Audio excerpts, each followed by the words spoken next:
Hello বন্ধুরা, বলো সবাই কেমন আছো? আমি তো খুব ভালোই আছি। তবে হ্যাঁ, একটা কথা তুলে নিয়ে আসলাম।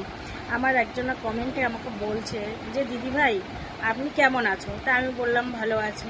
তারপরে আমাকে বলছে যে তুমি যে এত ভিডিও বানাও, সব কিছু করো, তোমার ঘরগুলো ভাঙা কেন?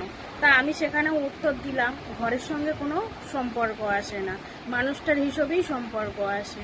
কিন্তু মানুষ যদি ভালো হয়, তালতলার বাড়িতেও থাকা যায়। ঠিক উত্তর দিলাম তো নাকি? যারা এসবগুলো কখনোই বলবে না, কারণ এগুলো হচ্ছে অহংকারিকতা। যে দাদা ও দিদিভাই যেগুলো বলেন এগুলো কখনোই বলবেন না।